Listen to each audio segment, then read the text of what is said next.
What up? What up? Whoop, whoop. Good morning. Buenos dias.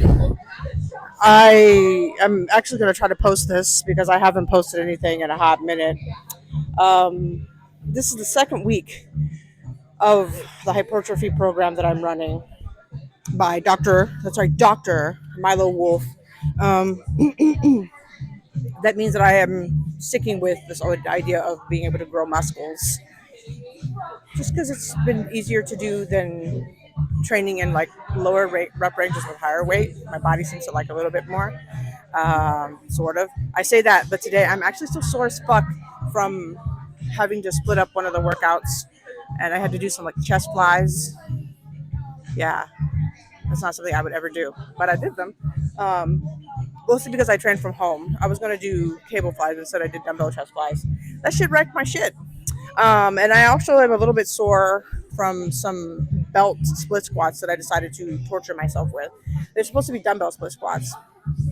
I didn't fuck with that. Instead, I fuck with dumbbell split squats, and those suck worse. So I guess I'll keep doing them that way. Anyway, I'm actually not really excited to be here today at all. It's Texas cold today, so it's not really cold at all.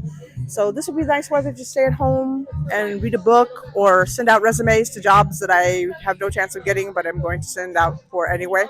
But instead, we're here at the gym. So let's see how it goes. Hopefully it goes well, but you never can tell.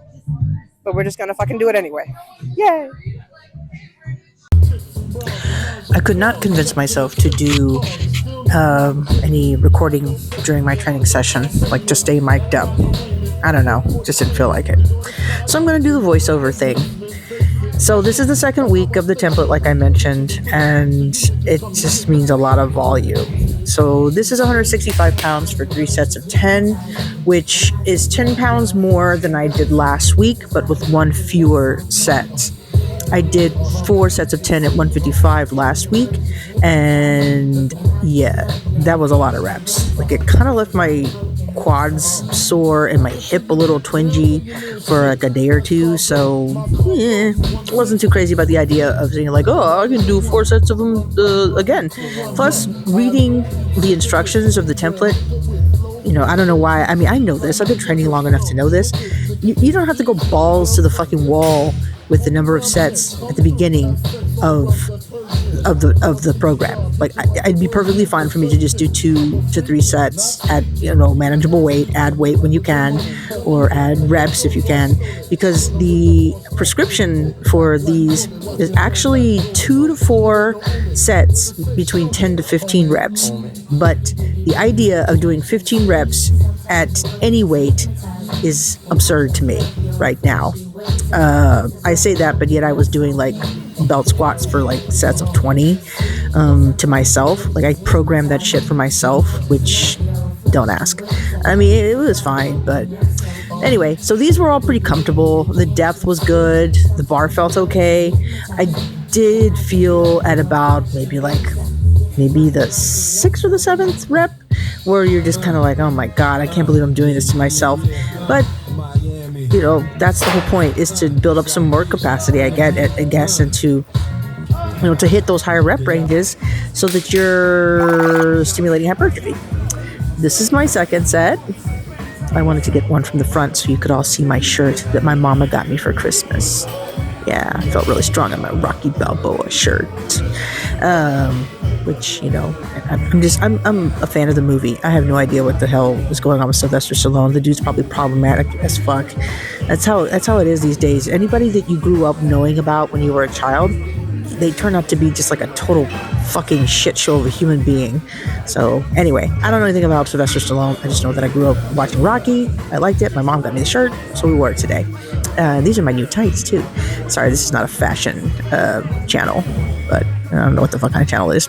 Anyway, so second set, these felt okay. I forgot to mention that on the first set, it was probably like the 9th rep where I think I hit the hole a little too hard, and I fell up on my toes, and it was upsetting. So I made it a point to really try to stay rooted for these last 2 sets, and just make sure that I had all points of my toes and my feet just there when I get that bounce, that little ride that little stretch reflex up, which, is not something that is always comes natural to me, but I think I've gotten pretty good at it. And that's even though I've, been doing tempo and pause squats for like the last maybe 6 weeks before this. Those were things that I'd programmed for myself. Here was the last set. I'm giving myself credit. It looks a lot better than it felt. It felt really hard because, as I mentioned in my introduction, my thighs are still kind of sore. So I was not wanting to push it. And of course, part of me wanted to be like, I can do a 4th set. But again, this is the second week of this template. There's no reason to get stupid. I'm going to try to put up some decent numbers. Like this is the most that I've ever squatted this weight for this many reps. And I'm going to take that, and it's going to be a win. And that's part of training, where you're just sitting there thinking, wow, this is like really lightweight. It is, but this is a shit ton of reps. Like for me being the powerlifting potato that I am at heart, no matter what kind of training I do, what style of training it is I'm participating in, I'm a power lifter. So 3 to 5s are usually where I'm at, but we're giving our body a break. Benchies. I did 95 for 3 sets of 10 last week, so I just slapped 5 more on there because I didn't want to get stupid. And also my pecs are killing me. Like I mentioned that, but man, who knew that pec flies could be like such a DOMS giver? And I know a lot of people claim that pec flies are dangerous and you shouldn't do them, or I don't agree with that. My kind of school of thought is that your body is definitely a lot more resilient than you believe it to be. And the best thing you can do is see how you can do a movement within whatever range of motion it is that you're able to do without any pain or discomfort. If something feels bad, don't do that. If it just feels a little slightly uncomfortable, well, this is not underwater basket weaving, which is, I guess, not even really a thing. My point is that it's not supposed to always be comfortable. So you just arrange yourself within that spectrum of discomfort and see, is this manageable? Can I do this without it hurting? Because if it hurts, obviously I shouldn't do it. And that's kind of where I've fallen into the idea of, something like pec flies. Yeah, some people are like, you shouldn't do them, you can get a pec tear. Like, not if you do them light and slow and controlled, which is exactly what I did. I think I only used like 10 pounds maybe, and it wrecked me. So yeah. All right, so here's the last set of 10 of 100 pounds. Everything moved really well. I have nothing really to say about it except I'm pleased with it. I do have incline dumbbell bench tomorrow. Kind of iffy about whether or not I actually want to do it, depending on how my titties feel tomorrow. If they're fairly recovered, I'll go ahead and knock them out. If not, the cool thing about the program is it does say, you don't have to do all these exercises every day, kind of figure out what's working for you, what isn't working for you. So if I'm not fully recovered, I'm just going to skip. Yeah, so after these, I go ahead and do some seated overhead press. I wanted to do something that was like kind of row-ish instead of going into 2 pressing motions. I did that with the last template that I ran, the Stronger by Science template, and it didn't give me any problems. But I was like, well, why do I have to do 2 kind of like front delt type exercises back to back when I can just, throw these in? The pullovers are also on the program. Do these first. And I'm glad I did, because it felt nice to get a little break between bench and seated overhead press, which I am still not too sure about. I've never done overhead press seated. I usually always do it standing. Even push press, those were the 2 types of overhead press movements that I had in the last template that I ran. And I enjoyed them, even though I think there's a lot of conversation about whether or not overhead press is really even necessary. If you're trying to build your shoulders, it's not really much of a shoulder exercise, blah, blah, blah, blah, blah. Yeah, but it's just kind of fun to pick shit up over your head. All right, so here we go. There's the bench with my butt basically spilling over the side. What can I say? There are no big butt-friendly benches at gyms. So it's super light. This was only, I think it was 55. Let's see, what is that? 60, excuse me. So this is only 60. Super light, nothing crazy. I just want to kind of still get the feel for the movement, and it felt okay. So we're just going to keep doing it like this and hope that works out. You can see the re-rack though is a little bit of a bear, and that's not great. some curls, which I despise. I just don't like curls, unless they're on my head. Otherwise, these suck. They're supposed to be Bayesian curls. I'm probably mispronouncing that. And I'm still working on the form for these because I want to make sure that I get them right. But I have experienced some decent amount of like DOMs and I feel like activation with them afterwards. I try to work on getting the stretch back out. Tempo's the deal. We're not rushing it. Just focusing on clean reps, super light. I think this was maybe 20 pounds, maybe not even that. It's not even that lot, but you don't need a lot of weight sometimes, especially with your accessories. And that's what this is. One of my least favorite accessories, which is going to be followed in a minute by one of my other newly discovered least favorite accessory: tricep overhead extensions. I do not like these. You can also tell, like, look at how fucking crooked my arms are. Like, I don't know what the deal is. Like, I'm just asymmetrical. That's why the bar, when I squat, just sits crooked on me. Oh well, it doesn't hurt, so I train. But yeah, these murder my triceps. My form isn't perfect on them. I'm still working on trying to maybe get my elbows up a little higher, a little bit more perpendicular, so that to the ground, so that you can really get like a deeper stretch on the triceps.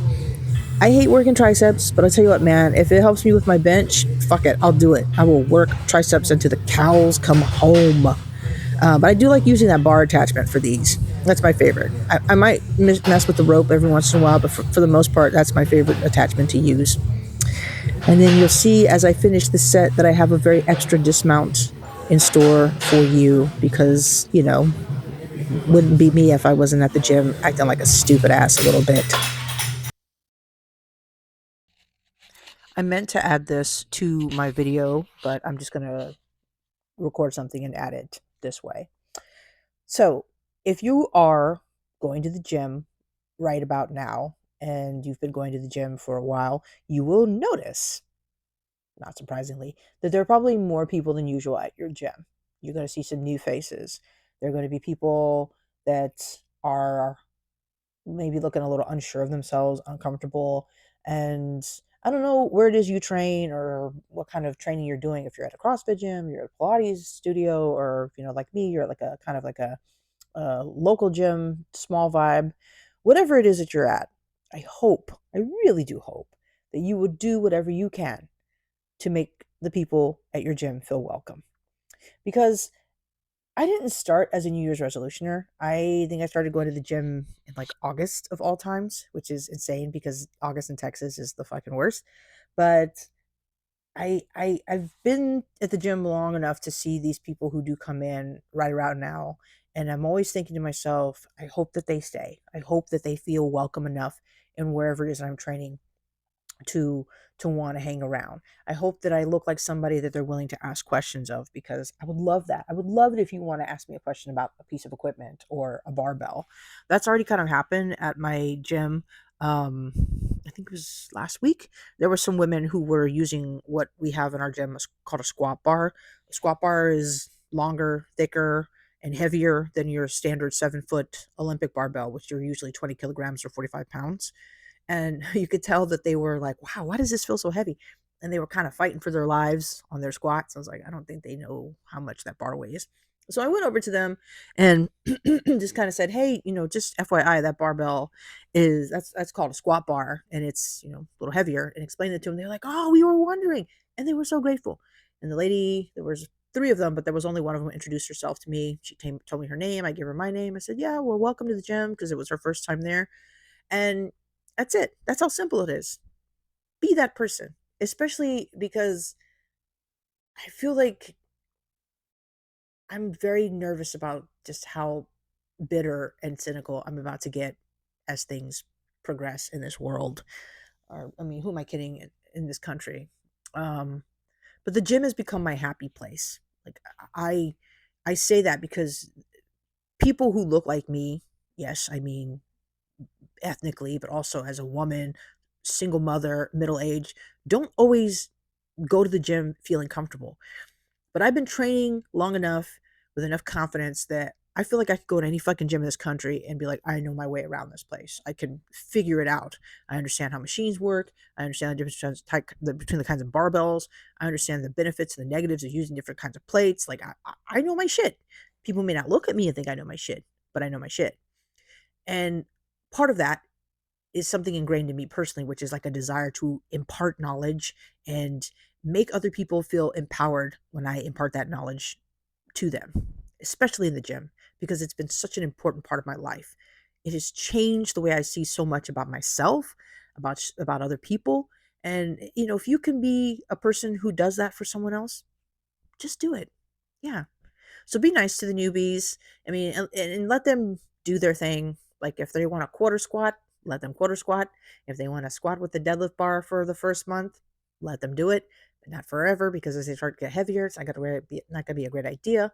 Um, unless you see somebody that's about to like wreck their shit, mind your own business. Nobody wants a trainer, or nobody wants somebody to go around to and be like, "Hey, can I give you a tip?" Like, no, I didn't ask for one. Just don't worry about it. But be nice. That's it. That's all I want to say. Be nice.